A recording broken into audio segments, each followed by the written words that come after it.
कहानी master YouTube channel में आपका स्वागत है दोस्तों। किसी समय की बात है, एक हरे भरे राज्य में एक राजकुमार रहता था जिसका नाम आर्यमान था।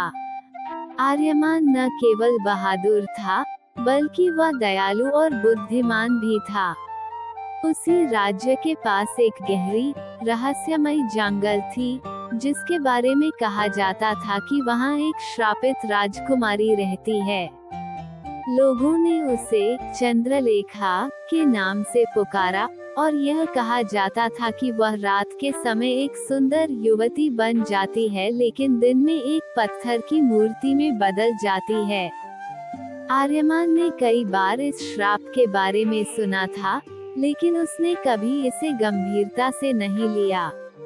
एक दिन एक बूढ़े साधु ने उसे बताया, चंद्रलेखा का श्राप तोड़ा जा सकता है, लेकिन इसके लिए सच्चे प्रेम और साहस की आवश्यकता होगी।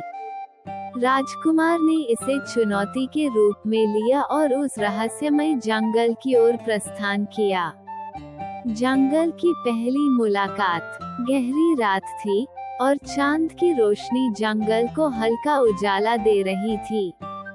जैसे ही आर्यमान जंगल के बीच पहुंचा, उसे एक अद्भुत संगीत सुनाई दिया। वह संगीत का पीछा करते हुए एक छोटी झील के पास पहुंचा, जहां उसने पहली बार चंद्रलेखा को देखा।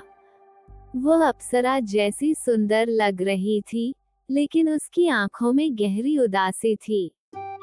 चंद्रलेखा ने उसे देखा और चेतावनी दी, यहाँ से चले जाओ, राजकुमार। ये जंगल तुम्हारे लिए खतरनाक है।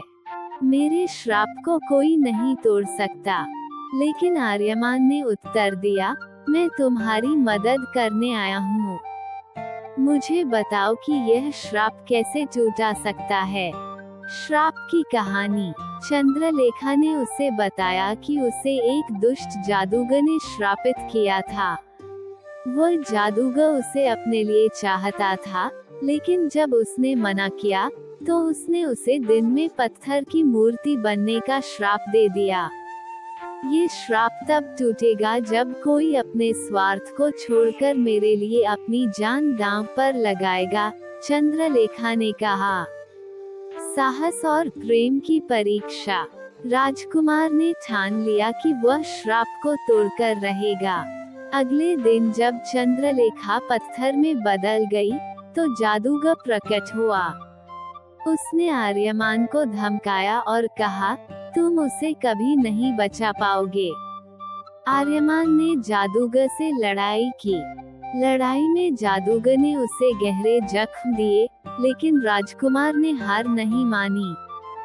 उसने अपनी आखिरी ताकत से जादूगर को पराजित कर दिया। जादूगर के मरते ही श्राप टूट गया। चंद्रलेखा फिर से इंसान बन गई और पत्थर से बाहर आ गई।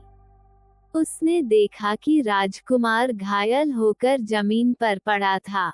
उसकी आंखों से आंसू बहने लगे और वह उसकी तरफ दौड़ी।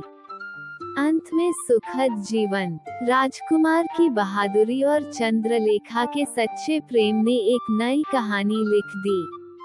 दोनों ने शादी कर ली और अपने राज्य लौट गए। वे अपने लोगों के लिए एक मिसाल बन गए कि सच्चा प्रेम और साहस किसी भी श्राप को तोड़ सकता है। और इस तरह राजकुमार आर्यमान और राजकुमारी चंद्रलेखा ने अपनी जिंदगी खुशी खुशी बिताई। और ऐसी कहानियों के लिए हमारे YouTube चैनल को सब्सक्राइब जरूर करें दोस्तों।